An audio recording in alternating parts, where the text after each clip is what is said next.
Dead men tell no tales, but their ships speak volumes.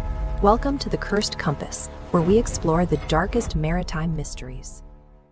On the obscure corners of the internet, you might encounter a persistent rumor about a 19th century silent ghost fleet rotting off the coast of Vietnam.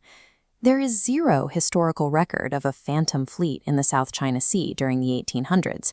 The story is a complete fabrication.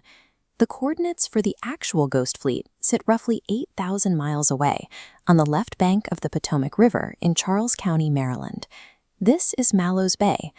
Modern internet myths frequently obscure the rigorously documented reality of actual historical sites. In this case, the true history of the fleet offers a much more interesting study of industrial failure. Resting in the shallow waters of this single bay are the remains of 230 sunken vessels.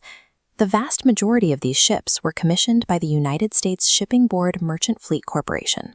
Mallows Bay serves as a textbook example of rapid wartime industrialization, resulting in an immediate, catastrophic economic liability. We are going to track the complete life cycle of this site, examining how a total failure in salvage economics created a modern environmental asset. Mallows Bay presents a measurable, chronological case study in industrial life cycle analysis. The creation of this fleet traces directly back to World War I. The conflict triggered a severe global shortage of available steel, forcing massive logistical compromises. To maintain a supply line across the Atlantic, the United States government made an emergency pivot to constructing massive steamships entirely out of wood. These wooden hulls were technologically inferior to their steel counterparts, suffering from structural limitations and slower production times. Then, the war ended. The armistice was signed before the vast majority of these wooden ships ever saw a day of action. The sudden return to peace meant the emergency fleet was obsolete the moment the ships were completed. The fleet was born a liability. Ships built to solve a wartime supply crisis instantly became a peacetime financial burden. The United States Navy reviewed the wooden steamships and immediately refused to adopt or maintain them. This left the government with the logistical nightmare of physically storing over 100 massive, unwanted vessels in the James River. Keeping the fleet idle required constant upkeep and security, imposing an exorbitant storage cost of $50,000 a month. This continuous financial hemorrhage forced the government to sell off the fleet at deep discounts, simply to stop the bleeding. The buyer was the Western Marine and Salvage Company. The company initially towed the vessels from the James River up to Whitewater, Virginia, to begin breaking them down. The government's post-war strategy failed to utilize the assets entirely, defaulting to damage control and a rushed privatization. By 1925, Western Marine relocated the fleet to its final resting place in Mallows Bay. But the cost of manually dismantling the massive wooden hulls far outweighed the value of the scrap material inside them, driving Western Marine into total bankruptcy. To extract whatever value was left, a drastic final measure was authorized, burning the wooden ships down to the waterline to access the metal. After the fires burned out, the blackened wooden hulls were simply abandoned where they lay in the shallow water. The site sat undisturbed until World War II, when the global conflict triggered a sudden, renewed national demand for scrap metal. Bethlehem Steel arrived at Mallows Bay and constructed a massive dedicated salvage basin to extract the last remaining iron and copper from the wreckage. Over these decades, wrecks of various civilian boats were also dumped into the bay, mixing with the World War I remnants. For its first half-century, Mallows Bay was defined solely by desperate, destructive attempts to extract economic value from a failed industrial project.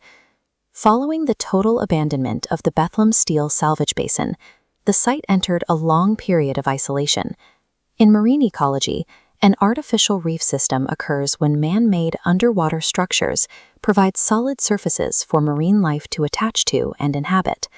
The hundreds of burned, submerged wooden holes in the bay provided the perfect scaffolding for this process. Plants and aquatic life fully integrated with the anthropogenic industrial waste, driving an unexpected environmental recovery. Today, vessels like the MV Potomac stand out as prominent, visible examples of shipwrecks entirely reclaimed by the ecosystem. The site eventually transitioned into a public recreational asset. In 2010, Charles County constructed a boat ramp and pier to provide direct river access. A 0.8-mile trail now loops around the park and the old salvage basin, drawing kayakers who navigate through the overgrown hulls. Nature succeeded where heavy industry failed, fully absorbing the 230 vessels into a functioning, thriving biological system. Official governmental recognition began in April 2015, when the bay was listed as an archaeological and historic district on the National Register of Historic Places. The ultimate ecological validation arrived on September 3, 2019, through a designation by the National Oceanic and Atmospheric Administration. This map shows the exact boundaries of the newly formed Mallows Bay Potomac River National Marine Sanctuary, protecting 18 square miles of river waters. Inside those boundaries sits a water quality buoy moored in 2018, demonstrating active, ongoing scientific engagement with the site. The fleet at Mallows Bay began as a desperate material constraint during World War I, devolved into a $50,000 a month liability, and bankrupted the salvage operations that tried to tear it apart. The ghost fleet of Mallows Bay proves that human economic failures and industrial waste can, over time, become the permanent scaffolding for protected ecological assets.